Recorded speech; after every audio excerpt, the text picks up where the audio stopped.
So before we dive into seaweed, I'd love to know more about you, your background, what got you excited about working in food? So I grew up in Southeast Virginia, Williamsburg, Virginia, specifically. After graduation, moved back to Virginia to work full time on the Obama campaign, Oh, where I worked for 7 or 8 months through December of that year, and came away from that with, well, at least one insight, which is I did not want to move to Washington, D.C. to work for the government. Problem was that that was the winter of 2008, 2009, and mhm. there were not any jobs for recent college grads, specifically for people who didn't really know what they wanted to do. I come from a family of eaters. Mhm. In my family, we really love food. Growing up, there wasn't a lot of talk about healthy food, but there was we were all, I have three siblings. We were all very active, very hungry, but also, Sunday night dinner at my house growing up was mandatory. I love Grandparents, that. aunts and uncles, anybody was welcome. So there were always 20 to 30 people around the table. My oldest brother, Shane, started a company called Health Warrior with a couple of his really good friends. And that stemmed from two books. Books have repeatedly actually altered the course of my life. So Right. there were two books. One was The Omnivore's Dilemma, which came Mhm. out in 2000, 2007, 2008. And the other was a book called Born to Run, which was about a tribe in the Copper Canyons of Mexico who lived to a spectacularly long, healthy age, um, kind of like a blue zone. Mhm. This is before blue zones. Primarily their diet consists of a corn porridge called pinole, and probably a lot of guacamole, or at least avocados, and a chia porridge that they call isquiate. Mhm. Um, and so this is the first time we had heard of chia seeds, but the marrying of those two books is the American food system is a little bit of a disaster. Mhm. Our packaged food is not that good for us. And yet, there are these nutrient dense ingredients like chia that are, frankly, totally underutilized in our food system. Um, and, from the get-go, chia is a really amazing crop. It's a member of the mint family, grows like crazy, Yeah. crazy, no till, but it's also one of the most nutrient dense foods on the planet. And so the idea was, let's make, the Gatorade of natural foods. Let's sell an ingredient that you can put on anything. It Mhm. doesn't taste like much. But we took that to mean that it was pretty versatile. So anyway, Shane and his buddies Dan and Nick started this company and duped me into working for them right out the gate. And the idea was, if our first goal is to eventually launch in Whole Foods, first, let's test this out in natural food stores, Mhm. which there are a lot of those in Manhattan and Brooklyn. What we thought was really cool about the ingredient was that you could do anything with it. You could put it in Mhm. a smoothie, you could put it on a salad, you can make chia pudding out of it. But this is 2011. No one had ever heard of chia before. In 2011? Yeah, It's that uh, recent? Wow. pretty recent. And the consumers found that what we thought was cool, the versatility we thought was cool about it, they found that totally a non-starter, um, Mhm. and really confusing. Didn't know what to do with it. So we were advised by some really smart people, some advisors in the industry, that we should put it in a format that people can actually chow down on. So we came up with this 100-calorie chia bar. Mhm. Chia was the primary ingredient, no more than 5 grams of sugar. It was vegan, gluten-free, soy-free, all those things, mostly to achieve a clean label on it. And we had three SKUs, sold them into those same stores, and then took that data to Whole Foods, and they said, "Congrats, we're going to put you in all of our stores uh, Nationally? nationally." Yeah. Dang, that's awesome. So it's important to note that we really didn't know what we were doing at the time. So we had to get up, it's amazing to launch. So we went from selling to, a dozen stores out of the back of our cars to launching in 360 Whole Foods. So setting up with distribution, but also nobody had ever heard of our brand. Nobody had ever tried the product before. So the effort then became, don't get kicked out of Whole Foods. And we started doing, we hired lots of friends, we hired some family members, whatever it took to really own every region, became best friends with the buyers in all the stores, did as many demos as they would let us do, and really picked up some steam so that we could start launching into more conventional stores, places like Sprouts and Weggies. And anyway, at the end, we were doing about 5,000 demos in Whole Foods every year. Um, and we ended up being acquired by PepsiCo in Mhm. 2018. Okay. Yeah. So, I mean, that's a really long answer to your question, but it started with a couple of books, and we basically just we thought we were solving what we thought was a relatively small problem, and it turned out to be a much bigger wave in the food industry. Oh my God, I have so many questions. Also we love long answers. So just so you know. Oh, good Um, job talking to me then. what what would you say um what was happening when those books met you in your life? Because I think there's, there I imagine there was a confluence of things that I hypothesized that made you receive what those books were telling you in a way that was so action oriented.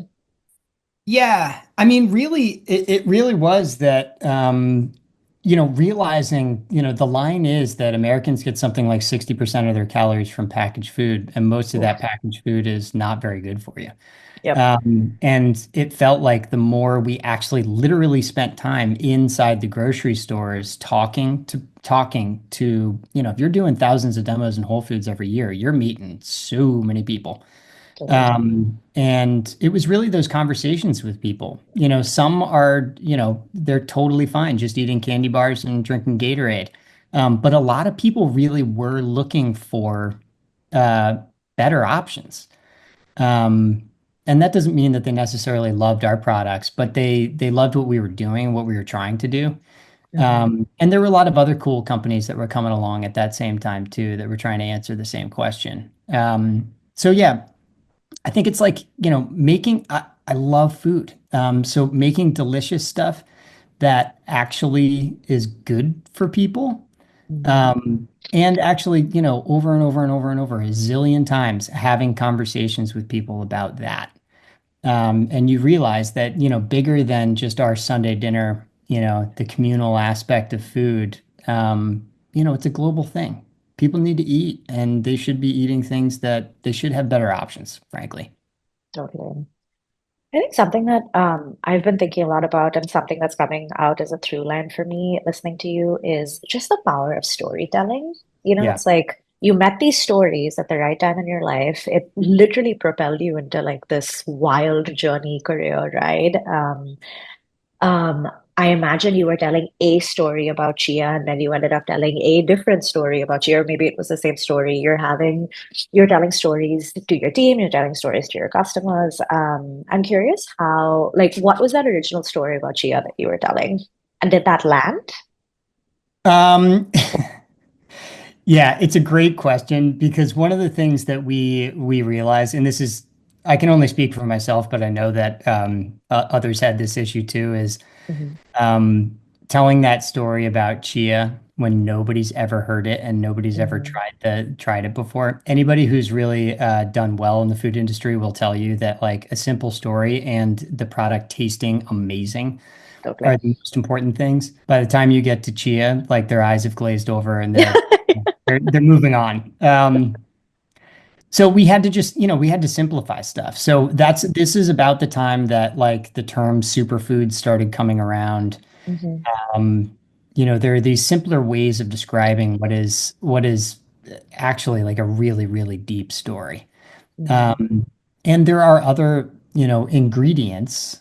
Our big thing was putting, a superfood. I don't love that term, but uh, putting superfoods as the primary ingredient, which is another complicated thing, right? So early 2020, 2010s, like hardly anybody's actually turning around and looking at the ingredient label.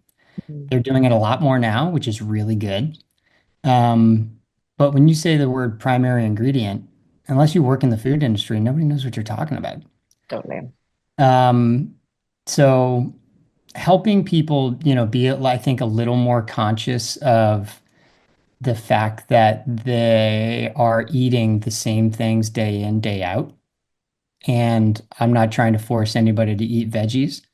But just think about it, like the snacks that you buy every single day and eat every single day, like you're more than welcome to indulge whenever you want. But um, if you're looking for actual satiation, actual nutrition, like you should be a little more selective. Totally. Especially if it's every day. I think it's that Yeah. like regular consumption that's Yeah. important. It's so interesting too that you have moved from telling a chia story to telling a seaweed story, which is similar in that I don't think seaweed, I'm curious, how has your experience with chia informed your gateway, I was gonna say gateway drug, but gateway story with Yeah. seaweed? Well, I mean, it's the same in my mind, it's the exact same story. Mm, It's same story, different ingredient, really. Except, in this case, you know, um, this also, I was reading a lot during, what we thought that we were trying to solve for, what we were trying to solve for at Health Warrior was a nutrient density thing, mhm, right? Um, Putting nutrient dense ingredients as the primary, whole foods as the primary ingredient, right? But for me, at least, and I think a lot of other people at that company, as we grew up and learned a lot more about the food industry, we realized that it was actually a much deeper story. Um, and it turns out that a lot of these ingredients, these nutrient dense ingredients, that actually, if you farm them in the right way, that they can actually have a pretty tremendous environmental impact and be really good for diversifying farmer income. yep. Um, so again, this is the long way of how I got to seaweed, but I was reading a lot. There's obviously a ton of books about this stuff, but I always think of there's a great book called The Lentil Underground by Liz Carlisle. Mhm, It's about a bunch of crazy farmers in Montana trying to grow legumes. mhm, Um, and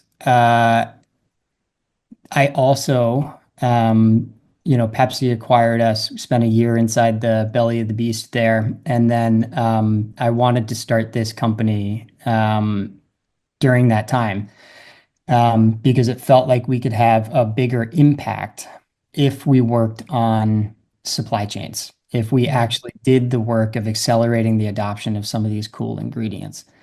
Um, and about that time, I read Bren Smith's book, Eat Like a Fish, which I highly recommend.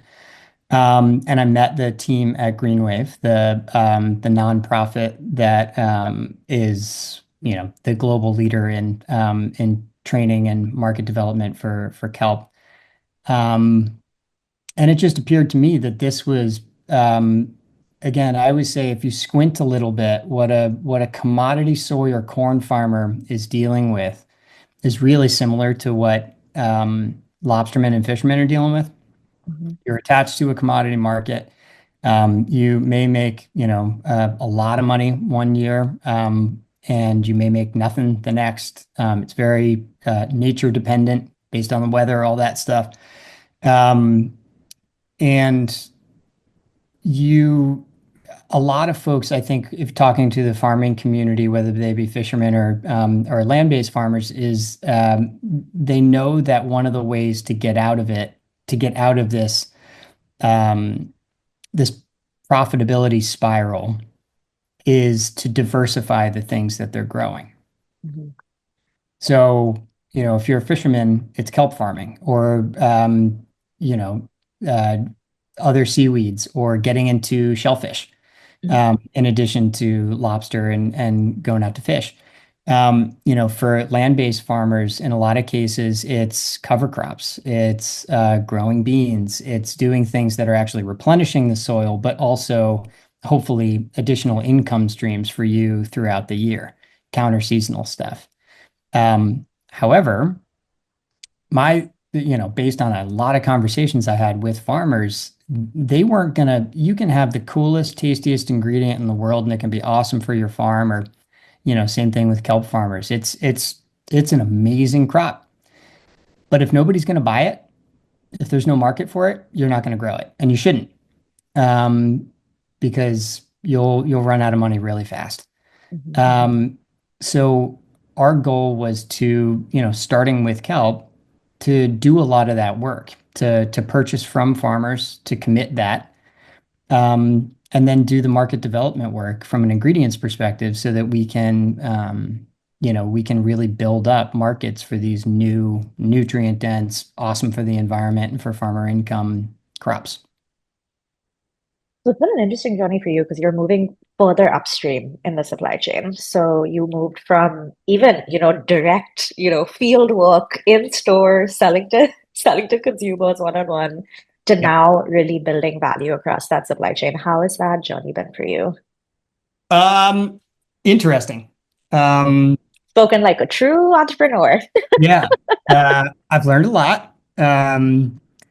It's a different, I would say that it's obviously a different business. Mhm. Um, but it's really helpful to have spent 9 years talking to American consumers about food and what they like and what they really don't like. But also spending a lot of time talking and living inside of, one of the biggest food and beverage companies in America and getting a sense for how they operate. Mhm. Um, and at the end of the day, like, you still have to build something that is so delicious. Um, but and it has to be priced right, and you have to have all the safety and quality lined up. So we spent, 3 years building up the supply chain along with a bunch of other great people. And it cost a lot of money and it took a lot of time. But we did it. And, a lot of that was just relationships, like really, really good people, both on the farming side and, on the market side, like you. Um, People who are in it for the right reasons and in it for the long haul, who know that it's going to be really, really hard for a while, and are just in it to win it. How do you, and I kind of, it feels a little bit like a full circle moment, at least, hearing your story en masse. I don't think I've heard the end to end before. But it feels like a full circle moment also going from working on the Obama campaign in 2008, which was so deeply about hope, Mhm. to kind of coming back to this space where I think, especially now in this, financial, economic, political, geopolitical crisis that we're in, I think we all just need more hope. We need more stories. We need more hope. I think, I've spent my career in the climate change space over 13, 14 years doing climate and oceans work. And the doom and gloom that can be, that is just entrenched in storytelling, in food Yeah, systems, and climate change work, I actually find it to be disempowering, right? Like, yeah, there's so much climate anxiety right now. I actually think it prevents you from taking action. And I think these small, meaningful, impactful stories of hope are actually fuel for us, yeah, especially now. So I'm curious, it's not easy. It's a hard thing that you're doing. yeah, What gives you hope and master at large? And then what gives you joy in the day-to-day in your work? yeah, And it's okay if we're still figuring that out. yeah. Right. Um, so I think hope is, for me, it's in the long term. like we're all given a limited amount of time on Earth. And if we are able to make a little bit of a difference, a positive difference, and leave a better wake behind us, then that's good work, Mhm. in my opinion. And that's what I picked a pretty specific corner of the universe to try and help with. And that's really at the end of the day, that's what motivates me. Like I hope I get to work on other cool stuff in my life, but if this takes the rest of my life to figure out, fine. Um, I would say that, from a joy perspective, honestly, anybody running a startup, there aren't a lot of moments of like pure joy. That's But true. um, again, I think that the people are the primary reason that I'm in this. And I hope that I'm of service to at least some people in this space. But um, there are a lot of really colorful characters in our space, and I love them. And that's great. The other thing is just like not to overthink it, like you're feeding people. And that's my favorite Totally. thing. Yeah, I love, friends and family. Like we all love to like get together and cook and eat, and those are my favorite moments. I love it. I love it. It's I think food is such an interesting way to bring something as complex as a systems issue. I mean, it is a complicated, hairy, like super wicked problem. Yes. But I think it's such an interesting, fun, and hard way to bring a complex issue down to like people's values, you know? Yeah. Because I think, yeah, I imagine I've done a little bit of, standing in store and peddling our seaweed wares. At that point, you're not really talking about your political affiliations. You're not talking about Yeah. your leanings one way or the other. Although it does come It's, up sometimes. yeah, I can imagine. I You can learn a lot imagine. about people's health issues, about their bowel movements. Totally. Yeah. Totally. But I Sorry. love the fact that like it all kind of comes down to this place of we all want to be healthy, and food is a vehicle to get there. Yeah. What was your time like at Pepsi? Yeah, it was interesting. So they, the way that the Pepsi explained it to us, the advantage for Health Warrior was, we found a great partner, and specifically it was distribution, and the opportunity to scale with, what was at least then the largest food and beverage company in the U.S. Mhm. Um, from their perspective, the way that to probably misquote one of the executives there was, look, we Pepsi own several multi-billion-dollar brands, but all of the growth in the food industry this is 2018 at that time is in natural and organic foods, Mhm. which they didn't own very much of. Um, so this was an opportunity for them to start to foster that, through acquisition in our case. Mhm. But it also was, Pepsi was going through some change at that time too. They got a new CEO, and ultimately, uh, I think that there was a lot of opportunity that was a little bit missed in that corporate shift Mhm. Oh, for us interesting.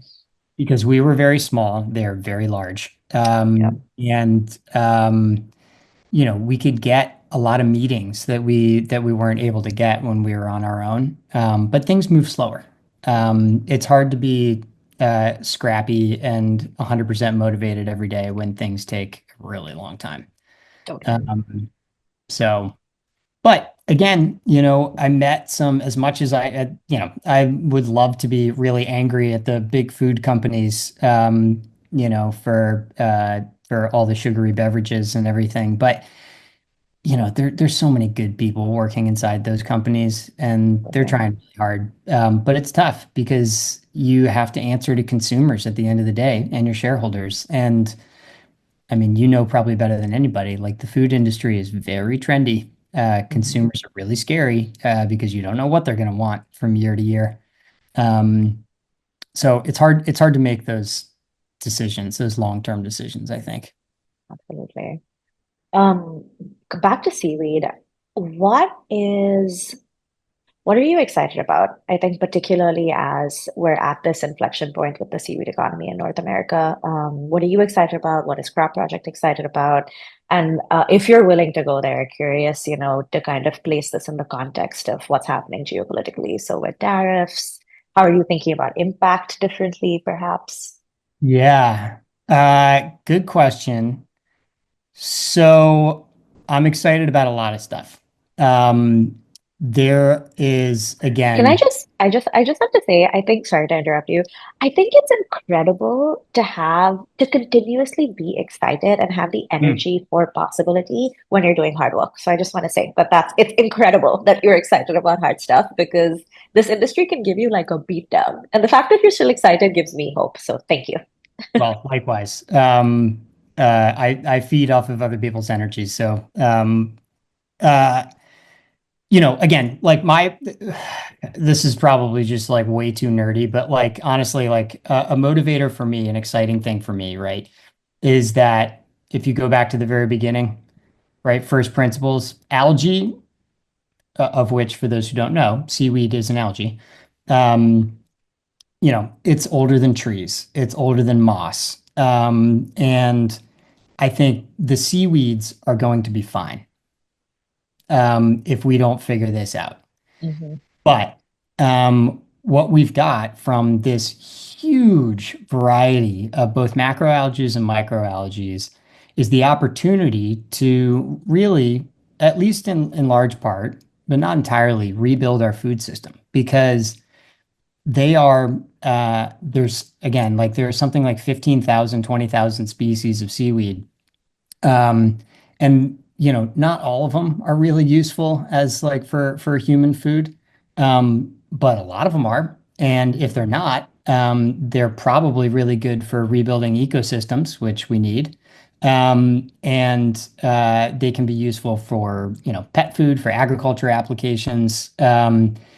And we have seen there's been a lot of difficulty in our space, as you know, over the past few years. It's always a tough time to fundraise.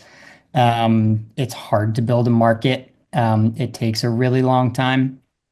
Um, but we have been saying from the very beginning, not in a jingoistic way, but look, the future of food, at least again, in large part, needs to be much more regional.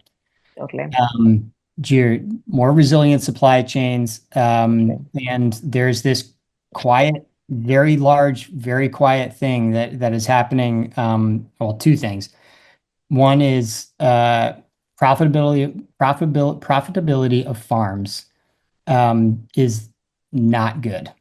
Hmm. And if we don't do we in the more upstream in the industry don't do something to fix that, we're going to have we're first of all, we're not going to have nearly as delicious foods as we're accustomed to. But also they're going to be less nutritious. And it could come to the point where we just don't really have consistent harvest for like some of the basic things that we expect every year. So there's that. There's the reversing the biodiversity loss. The number and diversity of species is not doing well right now. And we need to reverse that because if you think that we don't rely on bugs, you're wrong. Bugs and Birds. It's another great book, Rachel Carson, Silent Spring. Hmm. Um, so, I think in the current political moment, like, I'm glad that the industry is here where we're starting to think more about clean label, functional foods. Um, I'm glad that where people are thinking a little bit more about, the food system in general. What really concerns me is people not really knowing what they're talking about when they talk about the food system and having a large following. Um, because it leads, I think, consumers in a lot of different directions, Totally. where, they may be interested in eating a lot of stuff that's actually terrible for them. Totally. Or whatever the latest food trend is, totally misses the point. Um, so yeah, I mean, you know, again, figuring out good markets for the primary species that you and I work with. There are a variety of really cool applications. Some are closer to us than others, like food applications, like some of the agriculture, like biostimulants. Mhm. Some of them are farther away. Like there are some really cool, potentially like biomedical applications or pharmaceutical. And uh, there's some really cool stuff in seaweeds. But at the same time, we have to, in order to see that, like we have to build up these supply chains and we have to build up these markets. Otherwise, there's not going to be much seaweed in the supply chain going forward. Totally. That answer your It's such question? a it did, thank you. Okay. It is, I'm kind of having a bit of an existential moment personally in this definition of what resilience truly is, Yeah. Um, because I am an immigrant. I grew up in India. I moved to the States. My perspective, I worked on global climate change. I've lived in Samoa. I've lived in the Dominican Republic. Like I have my bent is global. And Sure. also globalization is what allowed me to live my life here. So Right. I feel very committed. And climate is a global thing, right? There are no borders as it relates to carbon emissions. But I'm having a little bit of an existential moment right now where I feel like this environment has actually forced me to rethink what my definition of resilience is. So from Mm. thinking about it as this global, systems-based resilience, I actually I agree with you, and I'm wrestling with it. I actually think it is hyperlocal. I think it's community. I think it's hyperlocal. I think it's about being connected with your food system, knowing who your farmers are. Like I think, that's one of the stories that we're excited to tell is actually showcasing, profiling, sharing with the women who are taking our bites and eating the seaweed for their hormones, sharing stories of, who they're getting their food or whom they're getting their food Yep. from. It's people and faces I don't think you would expect. And I think those stories need to be told to keep us all connected, right? Like ultimately, if this is a values-based, regenerative system that we're building together, I do think it needs to be hyper-local, but it is coming up against my, original conception of global impact scale, which is Yeah, which is just sure. which is hard for me. Right. And like, just from my perspective, I certainly don't have all the answers, but I think you're exactly right. The other thing that I would throw out is like see the whole board, right? Like only if we're talking about kelp farming, right? It must be the future that for a given kelp farmer, they have the option to or somebody growing really great strawberries or whatever grows great in your area, being able to take that to the farmers market and take it to Totally, local restaurants, but totally, also having the option of scaling with some of these bigger, either national or multinational companies that are, working more directly with you. And totally. all of this stuff has got to be super, super delicious, and it's also got to be affordable. Um, so yeah, I think you're right. And from my perspective, I'm all about being able to trade things overseas because if the United States were to cut off all of its spice imports, our food would be so boring. Um, So true. So heads up, everybody. We need spices still. So, but at the same time, like you need to build profitability if you're a small farmer. Totally. Um, and a lot of times that stuff is, it doesn't have a great shelf life. It is a lot fresher it's just meant to live much, much more locally. Okay, I'm going to do a couple of lightning rounds for you. I'm Okay. curious how your, if at all, but how your definition of success and impact has evolved over the years. Maybe even through through the big transitions of Health Warrior, Pepsi, Crop Project, looking forward. Yeah, that's a good question. I don't really know, like for myself, I don't really know like what my success looks like. But I think if again, like if at the end of my life we can look back, if I and a bunch of other really great people have improved this food system objectively, then I will be totally satisfied. Because it's a big old world and we got a lot of problems and things are hard. And so, um, I'd like to make my investors lots of money. But at the same time, those we set out initially with, the goal of reversing the trend of profitability for small farms in America and the increasing the number and diversity of species. So, if I'm lucky enough one day to have grandkids, I hope that they have a more delicious, easier life. Love it. That's some big legacy work, Casey. Yeah, I know. We'll see. What is one small thing you would want a listener to take away from this conversation in the context of, just one little small piece of inspiration or one little small piece of hope that if somebody's having a hard day, they could use as fuel to keep going and continue to build their legacy. I mean, ask me tomorrow and I'd probably say something different, but I go back to just the really long term. Like, Mhm. um, you know, today is important, but tomorrow is just as important. And your work matters. And it's okay if things take a long time. Um, because, if you're working on something really hard, it probably should take a long time. Um, so, that's just like what I try to keep in mind, because things can be really, really, really, really difficult. Um, and it's helpful to have that perspective. You're building something. Absolutely. Oh, I love that. I think I'm gonna get it like tattooed on my body somewhere. Yeah. It's true. I think, it's so easy to get caught up in this cycle of the shortest time wins. And I think important work just doesn't get done in a small amount of short amount of time. Or if it does, if it does, there's some amount of luck that has played into that system. Totally. Yes. Yeah. What do you think is the answer to that? What is your answer? Um, I'm really excited about this idea of